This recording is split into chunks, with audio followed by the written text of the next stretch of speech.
Right breaking చూస్తున్నాం. తెలంగాణ రాజకీయాల్లో సంచలనం సృష్టించిన ఫోన్ ట్యాపింగ్ కేసులో బీఆర్ఎస్ అధినేత మాజీ సీఎం కేసీఆర్ నేడు సిట్ విచారించనుంది. ఈ క్రమంలో ఎర్రవల్లిలోని ఫామ్ హౌస్ వద్దకు బీఆర్ఎస్ కార్యకర్తలు నేతలు పెద్ద ఎత్తున చేరుకున్నారు. సిద్దిపేట జిల్లా ఎర్రవల్లి నుండి కేసీఆర్ బయలుదేరిన హైదరాబాద్ ఇక నందినగర్లోని ఆయన నివాసానికి చేరుకున్నారు. ఇవాళ మధ్యాహ్నం 3 గంటలకు నందినగర్లోని కేసీఆర్ నివాసంలో సిట్ అధికారులు విచారించనున్నారు.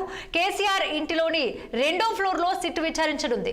ఇక ఈ క్రమంలో సిట్ విచారణ జరిపే గదిలోకి కేసీఆర్ ఒక్కరిని మాత్రమే అనుమతించే అవకాశం ఉంది. ఇక ఈ మేరకు హైదరాబాద్ లోని నందినగర్ పరిసర ప్రాంతాల్లో భద్రతను కట్టుదిట్టం చేశారు. ఎక్కడికక్కడ బారికేట్లు పెట్టారు. ఇక కేసీఆర్ నివాసంలోకి కుటుంబ సభ్యులను మాత్రమే అనుమతించనున్నారు.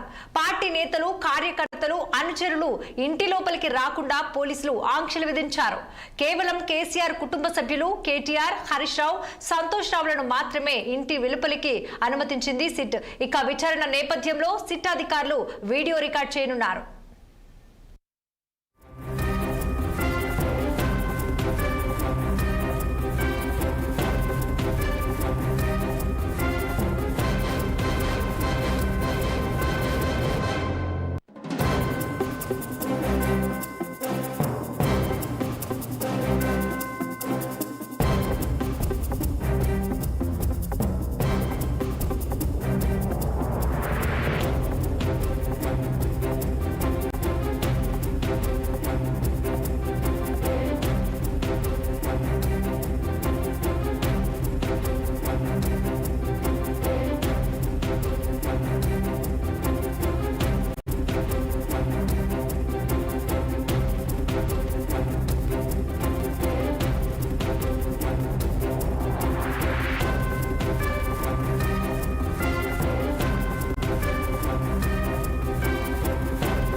తెలంగాణ రాజకీయాల్లో సంచలనం సృష్టించిన ఫోన్ ట్యాపింగ్ కేసులో బీఆర్ఎస్ అధినేత మాజీ సీఎం కేసీఆర్ నేడు సిట్ విచారించనుంది.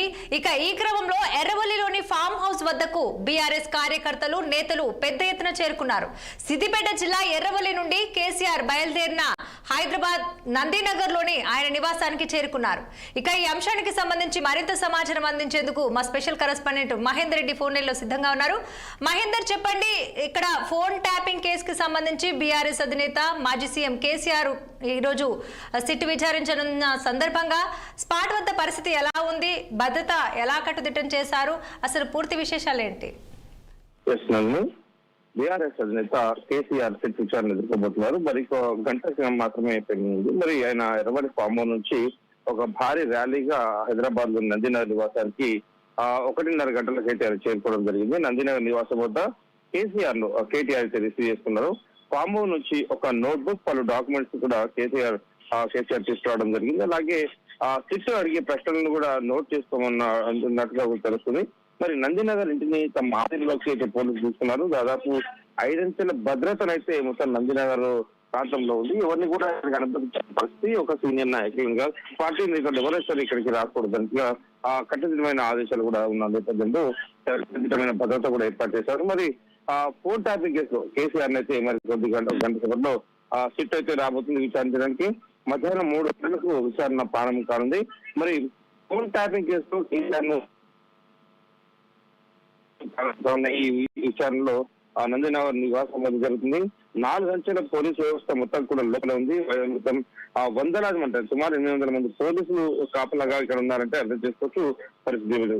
మొత్తానికి ఫోన్ ట్యాపింగ్ కేసు దర్యాప్తు జరుగుతున్న ఈ ప్రాంతంలో హైదరాబాద్ సిబి సజ్జనార్ నేతృత్వంలో సిట్ అయితే ఉన్నారు. మరి ఇంతకు ముందు విచారణలో క్రియాశీలకంగా జూబిల్స్ ఏసీపీ వెంకటగిరి ఇవాళ నుంచి కూడా దూరం ఉన్నారు, విచారణ దూరంగా ఉంటున్నారని తెలుస్తుంది. మరి కేసీఆర్ ను విచారించే టీంలో మాదాపూర్ డీసీపీ రతిరాజ్, అలాగే ఐపీఎస్ అజయ్ కుమార్, అలాగే ఐపీఎస్ నారాయణ రెడ్డి, అడిషనల్ ఎస్పీలు అరుణ్ కుమార్, కేఎస్ రావులు కూడా ఉన్నట్టుగా తెలుస్తుంది. మరి విచారణ గదిని క్షుణ్ణంగా పరిశీలించిన తర్వాత మొత్తం కూడా విచారణ స్టార్ట్ చేస్తారు. ఇప్పటికీ విచారణ గదిని చాలా క్షుణ్ణంగా కూడా పరిశీలించినట్టుగా ఎస్పీ కేసీఆర్ తెలపడం జరిగింది. మరి ఫోన్ ట్యాపింగ్ కేసులో అంటే ఇప్పటిదాకా బీఆర్ఎస్ నేతల విచారణ జరిగింది. బీఆర్ఎస్ ఎమ్మెల్సీ నవీన్ రావుతో పాటు మాజీ ఎమ్మెల్యేలు గోపాల్ యాదవ్, తిరుమతి లింగయ్య విచారణ చూస్తున్నారు. కల్వకుంట్ల కుటుంబ సభ్యులు, బీఆర్ఎస్ కీలక నేతలు, మంత్రులు, మాజీ మంత్రులు హరీష్ రావు, కేటీఆర్ పాటు సంతోష్ కుమార్ కూడా విచారణ చేశారు. మరి ఇప్పుడు కేసీఆర్ అయితే విచారించడానికి మరి కొన్ని నిమిషాలు మాత్రమే అనుకోవచ్చు. అంటే 3 గంటలకు విచారణ ప్రారంభం కాబోతుంది. మరి ఇప్పటికీ కేసీఆర్ అయితే నందిన నివాసానికి అయితే చేరుతున్నారు. భారీ బందోబస్తు ఇక్కడ కనిపిస్తుంది. మధ్యాహ్నం 3 గంటలకైతే కేసీఆర్ విచారించడానికి సిద్ధంగా అవుతున్నారు. మరి కేసీఆర్ ఇంటికి అంటే నందినలోని కేసీఆర్ ఇంటికి అయితే సిట్ బృందం రాబోతుంది. మరి ఇప్పటికే అయితే నందినగర్ కేసీఆర్ నివాసంలో 2వ ఫ్లోర్ లో విచారించినట్టు తెలుస్తుంది. మరి కేసీఆర్ ఇంట్లో విచారణ గదిని కూడా పూర్తిగా పరిశీలించారు. కేసీఆర్ ఒక్కరినే విచారణ గదిలోకి అనుమతి ఇచ్చే అవకాశం కూడా కనిపిస్తుంది నందిని. మరి నందినగర్ నివాసంలో అంటే పార్టీ నేతలు, ఇతర సిబ్బందికి ఎట్టి పరిస్థితుల్లో కూడా అనుమతి నిరాకరించినట్టు తెలుస్తుంది. మరి విచారణలు అయితే ఇప్పుడే ఇక చాలా మంది కూడా ఇక్కడ చేరుకోవడం జరిగింది. ఇక విచారణకు కేసీఆర్ కూడా సిద్ధం అవుతున్నట్టుగా తెలుస్తుంది.